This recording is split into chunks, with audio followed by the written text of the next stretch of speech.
দেখো কতটা সুন্দর হয়েছে, আর মাংসটা কিন্তু একদম নরম হয়ে গেছে। এই দেখো, দেখেছো একদম নরম ভেতর থেকে, দেখেছো একদম নরম তুলতুলে হয়ে গেছে। নমস্কার বন্ধুরা, আজকে আর একটা নতুন রান্না নিয়ে চলে এসেছি তোমাদের সামনে। আর আজকে রান্না করব ধাবা স্টাইলে মটন মশলা। আর আজকে মটনের পিসগুলো দেখো একটু বড় বড়ই পিস নিয়ে নিয়েছি, যেহেতু ধাবা স্টাইলের মটনটা করব। আর হাড়ের পিসগুলো নিয়ে নিয়েছি, এগুলোই বেশ ভালো লাগে। তাহলে চলো এবার রান্নার দিকে যাই। ধাবা স্টাইলে নরম তুলতুলে মাংসের রেসিপিটা দেখার জন্য পুরো ভিডিওটা তোমাদেরকে দেখতে হবে, স্কিপ না করে।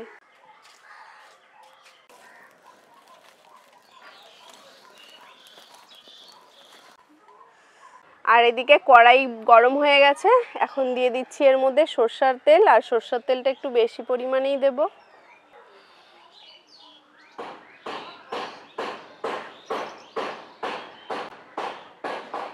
আর এদিকে তেল গরম হয়ে গেছে, এখন এর মধ্যে ফোড়নে দিয়ে দেব দারচিনি, এলাচ, লবঙ্গ, জয়িত্রী আর জিরে।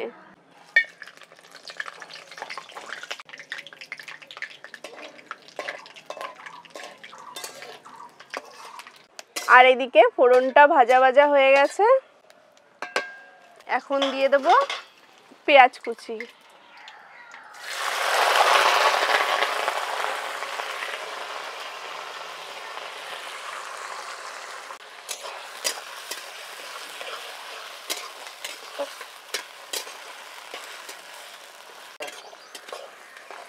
আর এদিকে পেঁয়াজটা হালকা ভাজা হয়েছে, লাল লাল ভাজা করব না, একদম হালকা ভেজে নিয়েছি। আর এখন এই মটনের পিসগুলো দিয়ে দেবো এর মধ্যে।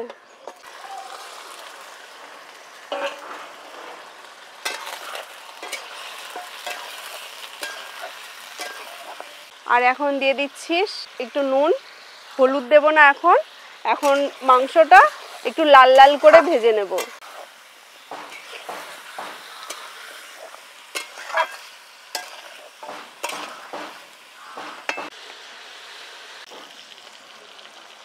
আর এদিকে মাংসটা একটু লাল লাল করে ভেজে নিয়েছি। আর এখন এর মধ্যে দিয়ে দেবো আদা, রসুন আর লঙ্কা বাটা।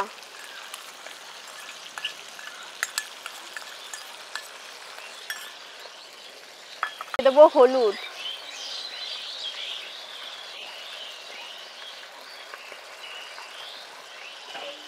এবার একটু নাড়াচাড়া করে নেব।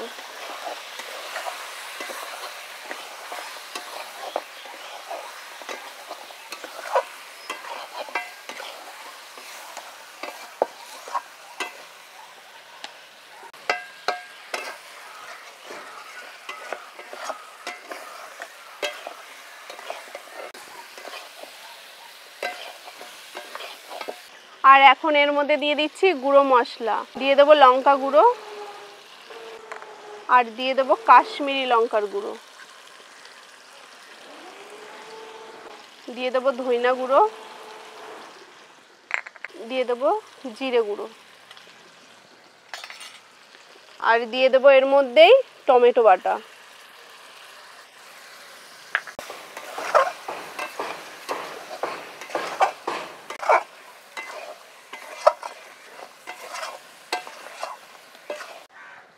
আর এখন ঢাকনা চাপা দিয়ে কিছুক্ষণ অল্প আঁচে জাল করে নেব।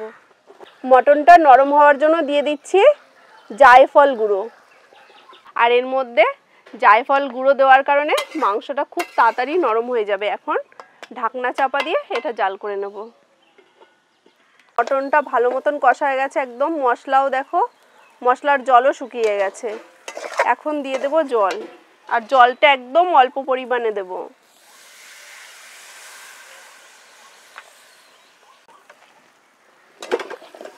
আর এদিকে মটনটা দেখো একদম ভালো মতন কষা হয়ে গেছে। দেখো কত সুন্দর তেল ছেড়ে দিয়েছে মাংস দিয়ে, আর কালারটাও কিন্তু কতটা সুন্দর এসছে। এইভাবেই এখন একটু একটু করে কষাবো আর ঢাকনা দিয়ে রাখবো।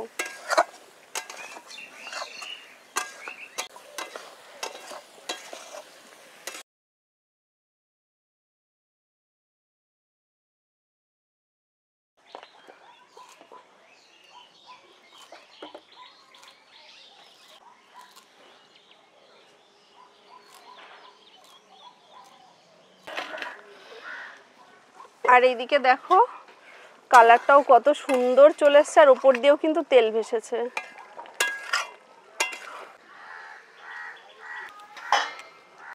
আর এদিকে মাংস পুরোপুরি রেডি হয়ে গেছে।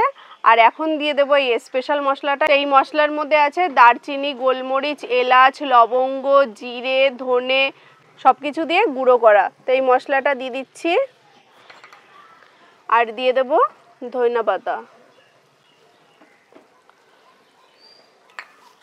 এখন একটু নাড়াচাড়া করে নেব।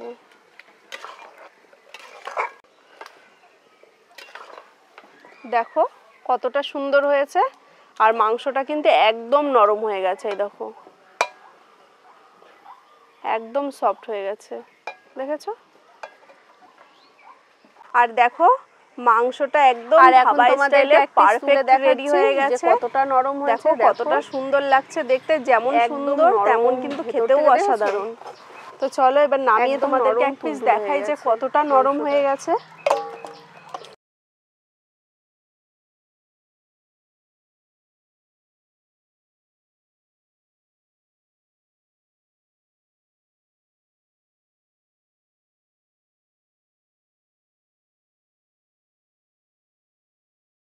আর দেখো পুরো ধাবার মতন কিন্তু হয়েছে আজকের মটন মশলাটা।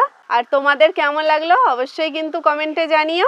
আর দেখো তরকারির কালারটাও কিন্তু অনেক সুন্দর এসছে। তো আজকের ভিডিওটা তোমাদের সবার কেমন লাগলো অবশ্যই কমেন্টে জানিও।